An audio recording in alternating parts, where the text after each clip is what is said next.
Welcome to the Catholic Cafe, where Catholic truth is served fresh daily. We've made you a reservation in the luxurious corner booth, so come on in and see what's on the menu today. Now, here's your host, Deacon Jeff Drzymski.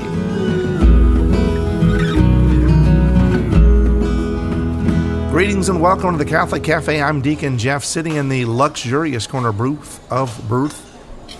Easy for you to say. Yes, it's not easy for me to say. The corner berth. The corner berth. Yeah, no children have been born here. That could work. No, it would be nice. We're pro-life. We're very pro-life. So if one of you is about to give birth, let me know.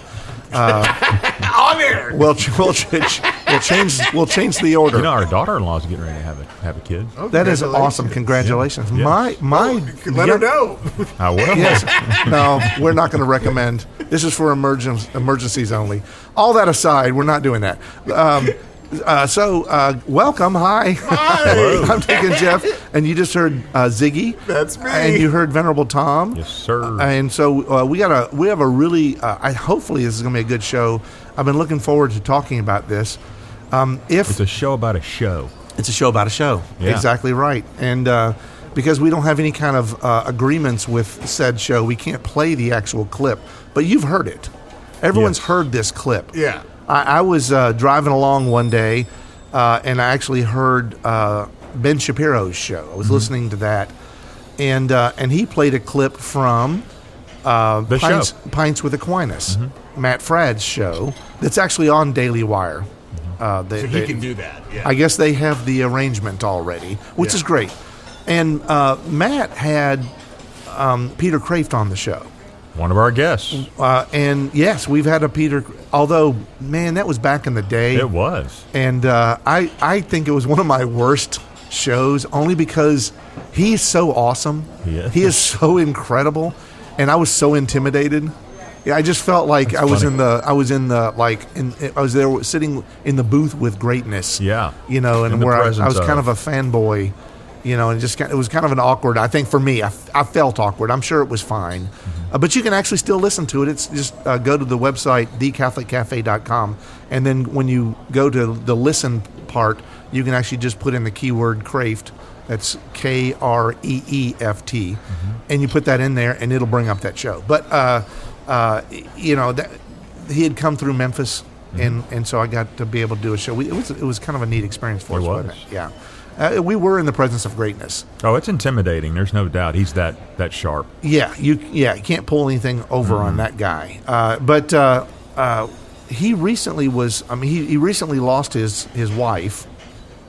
I don't remember how many years they'd been married, but 63. 63 years. Wow. See, you know more than me because you listened to the entire Pints with Aquinas episode. Highly encourage that. And I'm going to. Because I just haven't had the time to do it, but I'm going to, because when I heard this one little quote it's gone viral in a good way. It's a good virus. It's gone out there, and everybody's heard this quote. So I hope you have heard this. But I do have the quote on paper that we can read. It just made me think, man, this is just so profound. It's so beautiful. And then you actually, Venerable Tom, you actually reached out and said, hey, do you think there's a show in this? I think I smell a show. Yeah, and I'm like 100%. Yeah. We didn't plan anything out. We didn't plan what we're going to talk about, but I just feel like there's so many. We're professionals. We don't need to plan anything, Sam. Usually professionals plan, but oh, I'm sorry. Never mind. Forget that I said that. Well, we're professional gunslingers. Yeah, right. Exactly. We're shooting from the hip. No, I just think these are some of our best shows. To be honest with you, people go by like. If you say like, hey, this is totally unorganized, no one wants to hear like if the priest or deacon gets up to say their getting ready to do the homily and go like, I didn't plan this at all, so here goes. You're thinking like, I hope he lands this thing soon.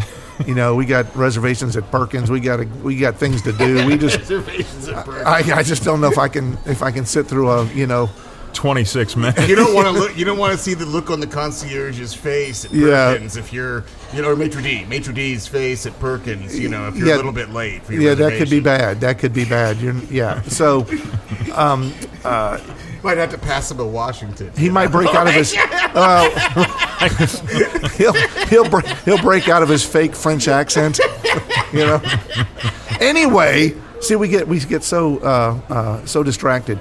So when I heard this quote, Peter Kreeft was talking to Matt Fradd, and you'll have to tell me, was the whole show about marriage and his relationship with his wife, or was that one piece of it? Well, that's just one piece, this one snippet. It's about I think a 15, maybe 19-minute snippet is what the three of us initially listened to. Yeah. And I think that's what Ben Shapiro referred to as well as that snippet. Yeah, and it wasn't even that long. But inside that snippet is that quote, and there are a couple other quotes in there too. That there are ginormous mic drops. But well, no, he does, to answer your question, he does talk and about his wife. And I believe, if I may be remembering this wrong, but I believe he's close to 90 years old, 80, I think 85. He's in his late 80s. Okay, so he's 80, somewhere in there, 88-ish. and he's had, I'll just say, brushes with death. Yes. I mean, he's had some cancers. He's had some serious, and his wife did as well. His wife finally succumbed to all of this. Yep. And he's and I don't know about the setup so much, other than I just heard this quote, and I'm imagining it had to do with, tell me about your wife, tell me about your, the last time you saw her, tell her, and they were talking about beauty, I guess, and the body and things like that. They actually were talking about ugliness. Okay. Yeah, that's what it leads to is ugliness. Your wife's not gonna be, and you're not gonna be this, svelte. Okay. Well, Let's you, be of course. careful. I mean, but the two of us over here, we're not gonna be as svelte as you and handsome and attractive. And I'm it's all svelte gonna go right away. now without the SVELT. Yeah, exactly. I just have none of that. Yeah. No, but we're all gonna. But my wife still loves me. Fat. Hi, Bess. Hi, do you still love me? I think you do. We're gonna get fat. We're gonna get wrinkles. We're gonna lose our hair. We're not going to be attractive the older we get. It's going to get ugly. That is the perfect setup. Right. Because imagine where the philosopher, the theologian, the great speaker and the great understander of life as revealed by God that Peter Kreeft is, I imagine he was trying to help us understand that there's what the world would call beauty, and then there's what the church or what God reveals beauty to be, and then what he experienced in his 63-year marriage. Totally. Right? Yep. Now, I'm married 38 years. How many? 40. 40 years. Yeah. Man, okay. Wow. So together, we beat the Kreefts. 78 years. Together, we got 78 years. Well. Combined. Yeah. Yeah, but still, that's a long time. It is a long time. We made it past We beat the average. The average is 8.2 years in the United States. That is the average. Wow. Yeah, so we're well past the average. I mean, you're like 5 times the average, So both of us. Let's not get cocky. Yeah, we're not going to. I don't want to take anything for granted, but obviously they were talking about marriage and beauty and true beauty and all that kind of stuff. And then Peter Kreeft drops this truth bomb just in the middle. There's like this island, this oasis in the middle of the desert of what you have everybody out think. there right now sitting on the edge of their seats because you said I think most of them have heard it. Really, really got it teed up. Okay, well, let me read the quote. Let's do it. All right. He says, "Do you think that when you're very old and your wife is very old and ugly and wrinkled and fat and not very bright or even nasty, that you will still find her beautiful? If so, marry her. The last view I had of my wife was in the nursing home, about an hour after she died. I fell in love with her again. Here is a wasted, emaciated, wrinkled, suffering body as beautiful as a crucifix. The body is not going to last, but the soul is. So if you don't love her soul, but just love her body, don't get married." When I heard that, because it's the first time, and it just hit me like a ton of bricks, and I'm like, and when he says it, it's very emotional because he's emotional. Oh yeah, right. And so, man, when you see an emotional revelation from someone, and it's emotional because they're getting emotional, he doesn't blubber. But you can tell this is coming from the depths of his soul. It does, but the video, so I don't know if y'all have gone and seen the video. There's a video of the two of them having this conversation. I saw that clip. He's smiling. He's actually smiling in that, if I recall correctly. Well, but it's emotional. Oh, it is completely emotional. And you can tell by the way he's saying it and how he's saying it, you can tell that like this is straight from the very core of his being. What's interesting too is when you read that, I don't know if you guys noticed the silence that we had, just kind of taking it in. Matt Fradd was the same way. I mean, for a long period of time. Oh, he was in that choked interview. up. Especially that there was a silence also around that moment of as beautiful as a crucifix. That moment there, I was just like pregnant with meaning, you know. Yeah, and there's like I wasn't expecting any of that, and when I heard that, it's like, you know, when profound truth, and you know it to be true, it's that kind of DNA truth, that kind of stuff that's deep down inside you, and you go like, okay, that's true, and nobody can convince me otherwise, because it was the way it was delivered, and I love Matt Fradd. I think he's actually a really, really great, and I want to see the rest of the interview because he's obviously a gifted interviewer, and I've heard many of his long-form interviews where I've like, he has a really good way of drawing people out or whatever, but he is an interviewer.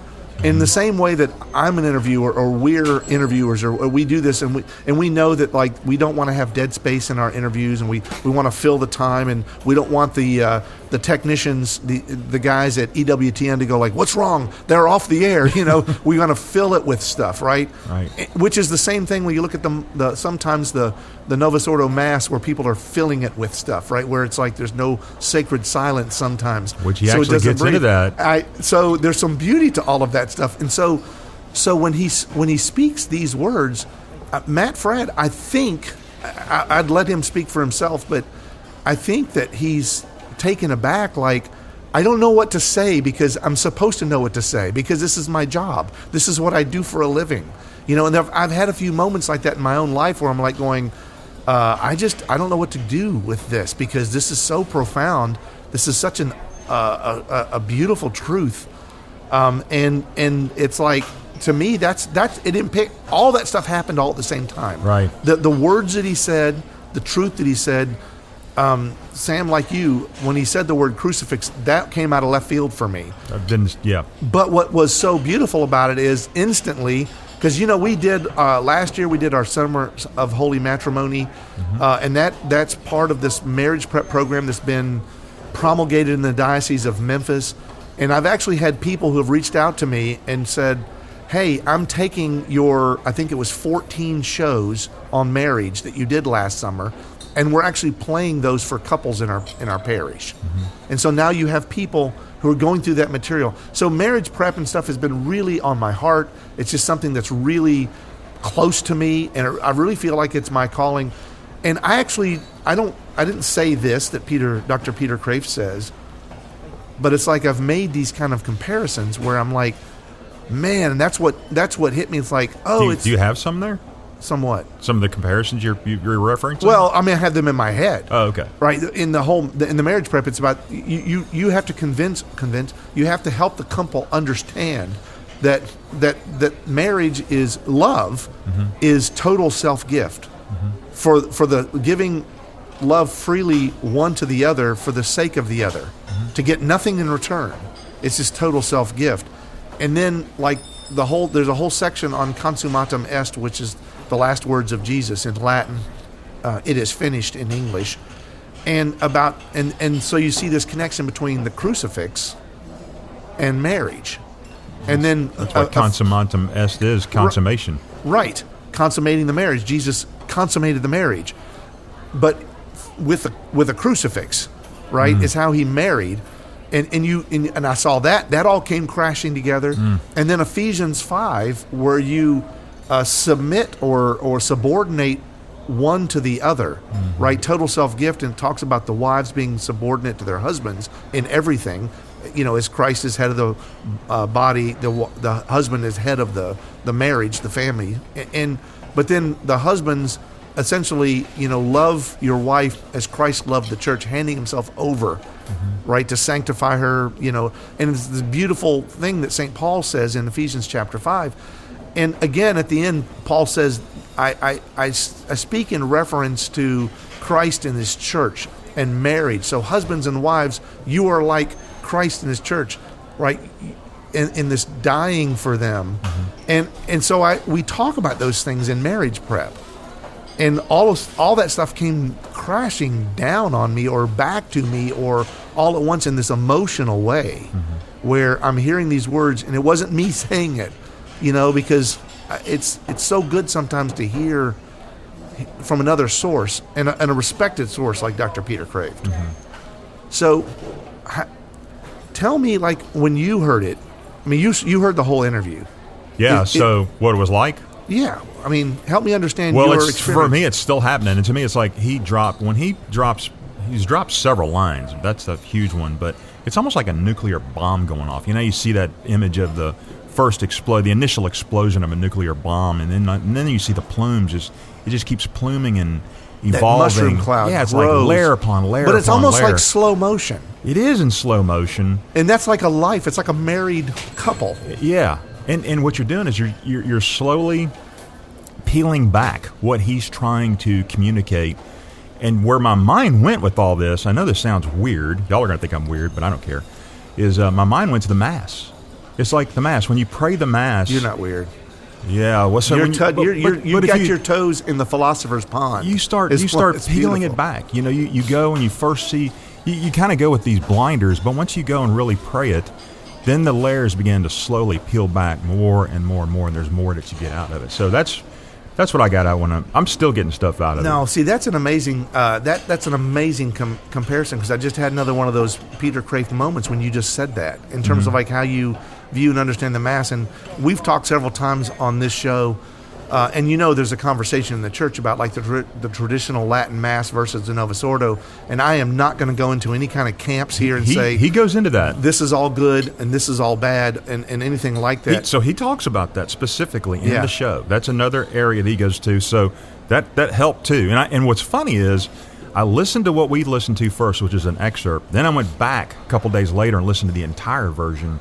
And that's when he starts to unfold that. But my mind was already there, so that was kind of cool to see that bridge. That is awesome. Yeah. That is awesome. Yeah. And so this is why we're not just going to Mass just to either check a box. And I don't want to say that anybody who goes to this kind of Mass or whatever is just checking a box. So on either side, if you're going because it's this, then you might be checking a box. But the reality is, if you're going with the heart that you are obviously going to Mass with, Tom, if you're seeing this as like a mushroom cloud, if you're seeing this as this slow motion thing that's like very, very, very significantly impactful, it is impacting you in a profound way, as a nuclear bomb would have an effect, but in slow motion, and it reveals itself, and it gets bigger and bigger and bigger. Then you start going like, well, maybe how we do Mass, like bringing more reverence back to the Novus Ordo, how we do Mass, understanding what the Mass is, because it's the same thing about if we understand what marriage is. Yeah. So what's interesting about you bringing it up that way is, Mass in terms of checking a box. These guys talk about all this, and they talk about it, and they bounce back and forth from Mass to life to family, like raising a family, and how, man, there are certain days where you feel like you're checking a box. Like, Lord, please make this kid go to sleep. I've got to get some rest here. Stuff, just basic fundamental stuff like that. But it's all love. Yeah, and that's what's so beautiful. That's awesome. This just keeps unfolding. And this tells me I've got to listen to the rest of the interview. Yeah. I have not listened to it. Yeah. So it's really powerful stuff where I think Ziggy fell asleep. Well, he's taking it all in. No, I was wanting to share some stuff, but I didn't want to interrupt, so I'm just kind of chilling. No, you're good. No, feel free. My eyes have been open. I mean, just for people in radio land, I just was trying to be polite. He's got actually open eyeballs tattooed onto his eyelids. This is role reversal. I'm doing the talking. That's great. No, you know what? But it also shows you just how impactful this is. Oh, it's huge. How it was, and how I think it's going to continue to be. I just love seeing when somebody gets it. Yeah. You know what I'm saying? Oh, yeah. When we say things, you hear all the time, you hear things said in the church that were revealed by God. You Right. read Scripture, and there are people who go like, I've read the Bible 16 times, and they'll tell you that. But at some level, there's a point where there's a connection made that either wasn't there, or a spark or something that set off this nuclear bomb, or a spark that at least started this, wherever you still go, like, I get it now. Yep. And maybe some of us do that when we're older, and it's harder for a young couple getting married. But these kind of words are foreign to the world. Yeah. I just It's truth. think this is super powerful stuff. Yeah. Well, a topic that I keep finding myself reflecting on is just the topic of beauty, right? And primarily because of the beautiful as a crucifix line. But I wanted to kind of take a step back and just talk about sort of the Catholic understanding of beauty. And there's a lot that can be said here, but I think the quickest way to address it is so you've got particulars and you have universals, right? Universal, God is this, the source of all, the ultimate universal, right? I mean, he's eternal truth itself, right? Particulars are stuff here in this passing world, right? And so beauty is when that which is universal penetrates and reveals itself in a particular, right? So if now I'm not just looking at a landscape, I'm looking at a beautiful landscape, because there's something just like eternal and universal that has penetrated what is in front of me and is shining through it and moving me, right, in a way that I might not necessarily be able to vocalize or explain, but it's moving the heart. Oh no! Like the first time I met Bess, I looked at her and I said, "You are very particular." That's what I said. Right. But anyways, what I was trying to get at was that so particulars, right? When you are married to someone, you two are locked in the particulars of life with one another. And the more and more that the person has lived out the vocation of marriage and has made that act of self-gift, and there's that shared act of self-gift of each living out the consummatum est, right? Both pouring themselves out. Then God, in his grace, he's shining through the particulars of everyday life. Like I'm reminded of Therese of Lisieux. Ultimately she's talking about like the vocation to love, rather than saying it's got to be this big lofty thing of I'm going to go and be a missionary in this fancy place. I'm going to just find opportunities for love in everyday life, and I'm living out my vocation to holiness, and God is shining through those little moments in those little ways. Well, in a vocation of marriage properly lived, you've got all of these little particulars, these little moments that are just being details lit up, and here it's being culminated, right, in death, to death do us part, and he sees his wife, and he says she's emaciated, I mean, her body itself, but he sees that her body, in getting to that place, it was the result of years of her pouring herself out in love to him. And so that incarnational aspect of the faith came alive for him, because he's able to see the universals alive in those particulars, which brought about just the divine mystery of their love story. No, that's beautiful. That's true. I'm reminded of like a worldly saying that's like the opposite of that. But like the devil is in the details, right? But what you're saying and what is right is that God is in the particulars. God is in the details. This is like when you talked about the little way of Therese, and that's what I think why it was so powerful when he says. I mean, he says so many things in this little short clip. And apparently there's others that I need to hear, but like it starts off kind of like off-putting when he's talking about. I mean, people think like, well, how cruel that you're calling your wife, very old and ugly and wrinkled and fat and not very bright or even nasty. Now he's not calling her that, but he's saying if this is the case, right, and that our bodies tend to do that, right. Right, and he's saying this is like, if you still find them beautiful in that, then you're able to see God. You're able to see God through the particulars of that relationship, in the simplicity and the beauty that is your wife who's passed away. But when he said, I fell in love with her again, which was right before the crucifix. I fell in love with her again. It's like that was, I did. That's what it just moved me because That's that nuke. Yeah, because what you realize is like, what are you prizing and what are you valuing in life?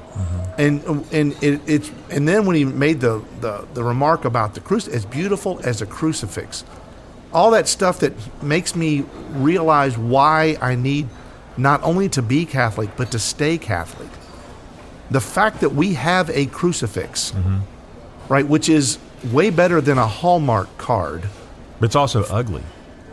You mean a plain cross, like a? Oh, it's the ugliest thing of all time. Well, yes and no. Which is counterintuitive. But people don't think that, and they just got offended by what you said. But you're right in that it's in its simplicity, because you know what I'll talk to people about, like why we Catholics have a crucifix, and I'll just say it simply like this: it is no miracle that God is off the cross. Right, the miracle is not that God is off the cross. So when a Protestant says to me, "Don't you know Jesus is not on the cross anymore? You're worshiping a dead body on a cross," it's like, exactly, because it's a Hallmark card. It's a feel good card to say, "Oh, good for Jesus. He's off that cross. He's not in pain anymore. He's God." It's a no brainer. Yeah, he's God, so he's not going to be overcome by death. The miracle, and what I need to be reminded of, is that he did that for me. Right. And what did he do? He suffered and died. And that's why that crucifix is so important. And when you connect that to marriage, your entire life, this is one of the most beautiful expressions of love that I've ever heard, and I think ever will hear. And we all need to live that way for marriage. Amen. Hail Mary, full of grace, the Lord is with thee. Blessed art thou among women, and blessed is the fruit of thy womb, Jesus. Holy Mary, Mother of God, pray for us sinners, now and at the hour of our death. Thanks for listening to the Catholic Cafe. If you'd like to contact Deacon Jeff, send him an email at deaconjeff@thecatholiccafe.com. Visit us on the web at thecatholiccafe.com. You can also find us on iTunes or follow us on Facebook and Twitter.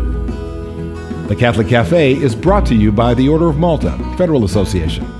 Join us again at the Catholic Cafe, serving up salvation one cup of coffee at a time.